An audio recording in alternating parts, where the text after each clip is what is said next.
Hello guys, in the video நம்ம other exercise 16 page number 12.106 இருக்க sum தான் பார்க்க போறோம். இங்க என்ன கொடுத்திருக்காங்கன்னா informations கொடுத்திருக்காங்களாம். அதுல இருந்து தஞ்சாவூர் பேங்கோட profit and loss account prepare பண்ண சொல்றாங்க. Year ending வந்து 31st December 2020. First வந்து interest on loans ன்னு கொடுத்திருக்காங்க. இது வந்து நம்மளுக்கு schedule number 13ல வரும். Next interest on fixed deposit. இது வந்து schedule number 15. Rebate on bills discounted வராது நம்மளுக்கு balance sheet schedulesல வரும். Next commission. இது வந்து schedule number 14 other incomeல வரும். Establishment வந்து schedule number 16 operating expensesல வரும். Discount on bills discounted வந்து schedule number 13ல வரும். Next interest on cash credits schedule number 13. Interest on current account வந்து schedule number 15. Next rent and taxes. இது வந்து schedule number 16 operating expensesல வரும். Interest on overdraft வந்து schedule number 13ல வரும் interest expendedல. Next வந்து director fees, auditor fees இது ரெண்டுமே வந்து schedule number 16ல வரும். Interest on saving bank deposit வந்து schedule number 15. Next postage telegrams, printing and stationery, sundry charges இது எல்லாமே நம்மளுக்கு schedule number 16 operating expensesல வரும். Next bad debts வந்து 4 lakh கொடுத்திருக்காங்க. Provision for taxation வந்து 55% கொடுத்திருக்காங்க. இது ரெண்டும் provision and contingenciesல வரும். நம்ம வந்து இப்ப profit and loss account தான் நம்மள prepare பண்ண சொல்லிருக்காங்க. சோ அதுக்கு ஃபர்ஸ்ட் நம்ம 4 schedule prepare பண்ணனும். அப்பதான் நம்மளால main profit and loss account போட முடியும். Schedule number 13ல இருந்து 16 வரைக்கும் profit and lossக்கான schedules bank accountsல. So schedule 13 interest earned. இதுல என்ன வரும்னு பார்க்கலாம். இதுல first interest on loans. இதுக்கு எவ்வளவு அமௌண்ட் கொடுத்திருக்காங்கன்னா 25,90,000. இதுலயுமே rupees in thousands தான் கொடுத்திருந்தாங்க. அதனால எல்லா வேல்யூஸ் கூடயுமே 3 zeros ஆட் பண்ணிக்கோங்க. Next discount on bills discounted. இதுக்கு வந்து எவ்வளவு அமௌண்ட் கொடுத்திருக்காங்கன்னா 14,60,000. Next interest on cash credits. இதுக்கு எவ்வளவு அமௌண்ட் கொடுத்திருக்காங்கன்னா 22,30,000.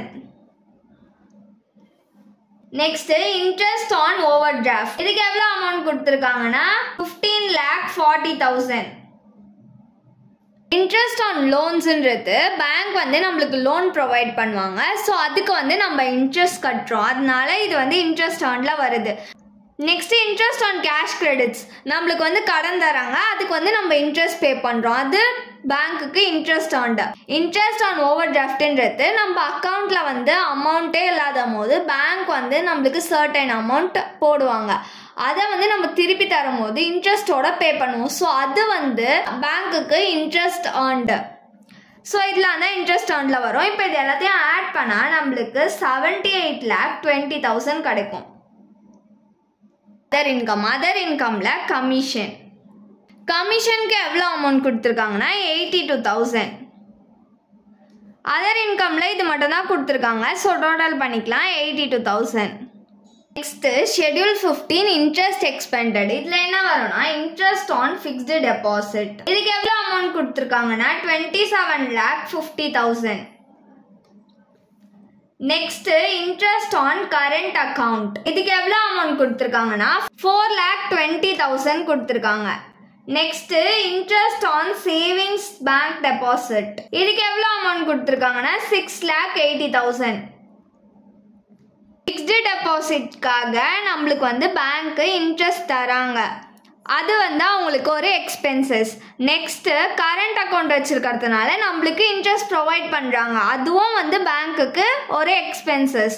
நெக்ஸ்ட் நம்ம சேவிங் பேங்க் டெபாசிட் வச்சிருந்தோம்னா அதுக்குமே பேங்க் வந்து நம்மளுக்கு இன்ட்ரெஸ்ட் ப்ரொவைட் பண்ணுவாங்க. அதனால அது இன்ட்ரெஸ்ட் எக்ஸ்பெண்டட்ல வருது. இப்போ இது மூணுத்தையும் ஆட் பண்ணோம்னா நம்மளுக்கு 38,50,000 கிடைக்கும். ஷெட்யூல் 16 வந்து ஆப்ரேட்டிங் எக்ஸ்பென்சஸ். இதுல என்ன வரும்னா எஸ்டாப்ளிஷ்மெண்ட். இதுக்கு எவ்வளவு அமௌண்ட் கொடுத்திருக்காங்கன்னா 5,40,000. Next rent and taxes. இதுக்கு எவ்வளவு அமௌண்ட் கொடுத்திருக்காங்கன்னா 1,80,000. Next directors fees. இதுக்கு எவ்வளோ அமௌண்ட் கொடுத்துருக்காங்கன்னா 30,000. நெக்ஸ்ட் ஆடிட்டர்ஸ் ஃபீஸ், இதுக்கு எவ்வளோ அமௌண்ட் கொடுத்துருக்காங்கன்னா 12,000. நெக்ஸ்ட் போஸ்டேஜ் அண்ட் டெலிகிராம்ஸ், இதுக்கு எவ்வளோ அமௌண்ட் கொடுத்துருக்காங்கன்னா 14,000.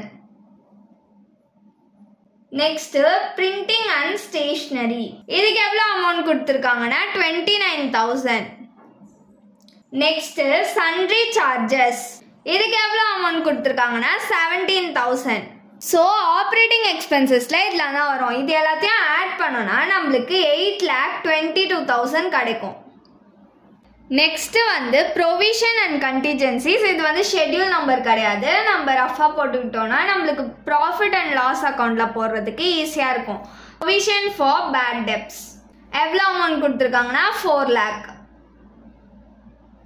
Next provision for tax, tax வந்து 55% சொல்லியிருந்தாங்களா. ஸோ நம்ம வந்து அதை எப்படி கால்குலேட் பண்ணோம்னா ஃபர்ஸ்ட் நம்ம ஷெட்யூல் நம்பர் 13ஓட டோட்டல் எடுத்துக்கணும். ஷெட்யூல் நம்பர் 13ல நம்மளுக்கு எவ்வளோ டோட்டல் கிடைச்சிச்சுன்னா 78,20,000. அது கூட அதர் இன்கம்மை ப்ளஸ் பண்ணிக்கணும் 82,000. நெக்ஸ்ட் மைனஸ், இது ரெண்டும் இன்கம்ல அது கூட எக்ஸ்பென்சஸ் எல்லாம் மைனஸ் பண்ணணும். மைனஸ் இன்ட்ரெஸ்ட் எக்ஸ்பெண்டட்ல நம்மளுக்கு எவ்வளோ டோட்டல் கிடைச்சிச்சு 38,50,000. பிளஸ் ஆப்ரேட்டிங் எக்ஸ்பென்சஸ்ல நம்மளுக்கு 8,22,000 கிடைச்சிச்சு. அது கூட plus provision for bad debts, இதுவுமே நம்மளுக்கு எக்ஸ்பென்சஸ் தான். ஸோ வந்து 4 lakh. இப்போ இது ரெண்டுத்தையும் ஆட் பண்ணோம்னா நம்மளுக்கு வந்து 79,02,000 கிடைக்கும். மைனஸ் இது மூணுத்தையும் ஆட் பண்ணோம்னா நம்மளுக்கு 50,72,000 கிடைக்கும். ஸோ இது ரெண்டுத்தையும் மைனஸ் பண்ணால் நம்மளுக்கு 28,30,000 கிடைக்கும். இதில் இருந்து தான் நம்ம 55% டேக்ஸுக்கு தர போகிறோம். ஸோ இன்டூ 55%ன்றதுனால கீழே 100.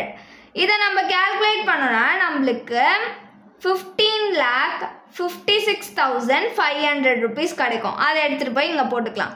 15,56,500 rupees. இப்போ இது ரெண்டுத்தையும் ஆட் பண்ணோம்னா நம்மளுக்கு 19,56,500 rupees கிடைக்கும்.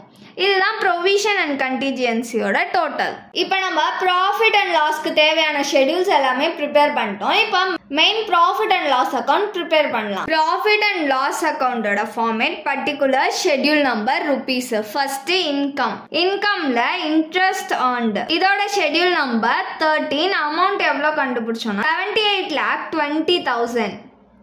நெக்ஸ்ட் அதர் இன்கம், இதோட ஷெட்யூல் நம்பர் 14. எவ்வளோ அமௌண்ட்னா 82,000. இப்போ இது ரெண்டுத்தையும் ஆட் பண்ணிக்கலாம். இது ரெண்டுத்தையும் ஆட் பண்ணால் நம்மளுக்கு 29,02,000 கிடைக்கும். நெக்ஸ்ட் எக்ஸ்பெண்டிச்சர், எக்ஸ்பெண்டிச்சர்ல இன்ட்ரெஸ்ட் எக்ஸ்பெண்டட், இதோட ஷெட்யூல் நம்பர் 15. அமௌண்ட் எவ்வளோனா 38,50,000. நெக்ஸ்ட் ஆப்ரேட்டிங் எக்ஸ்பென்சஸ், இதோட ஷெட்யூல் நம்பர் 16. அமௌண்ட் எவ்வளோனா 8,22,000. நெக்ஸ்ட் ப்ரொவிஷன் அண்ட் கண்டிஜென்சிஸ், இதுக்கு வந்து ஷெட்யூல் நம்பர் இல்லை. எவ்வளோ அமௌண்ட் கண்டுபிடிச்சோன்னா 19,56,500 rupees. இப்போ இது எல்லாத்தையும் ஆட் பண்ணிக்கலாம். இது எல்லாத்தையும் ஆட் பண்ணால் நம்மளுக்கு 66,28,500 rupees கிடைக்கும். Next profit or loss, net profit for the year. Net profit எப்படி கண்டுபிடிக்கணும்னா இன்கம்க்கு கிடைச்ச டோட்டலையும் எக்ஸ்பெண்டிச்சருக்கு கிடைச்ச டோட்டலையும் மைனஸ் பண்ண போகிறோம். இன்கமோட டோட்டல் எவ்வளோனா 79,02,000. எக்ஸ்பெண்டிச்சரோட டோட்டல் 66,28,500 rupees. இது ரெண்டுத்தையும் மைனஸ் பண்ணால் நம்மளுக்கு 12,73,500 rupees கிடைக்கும்.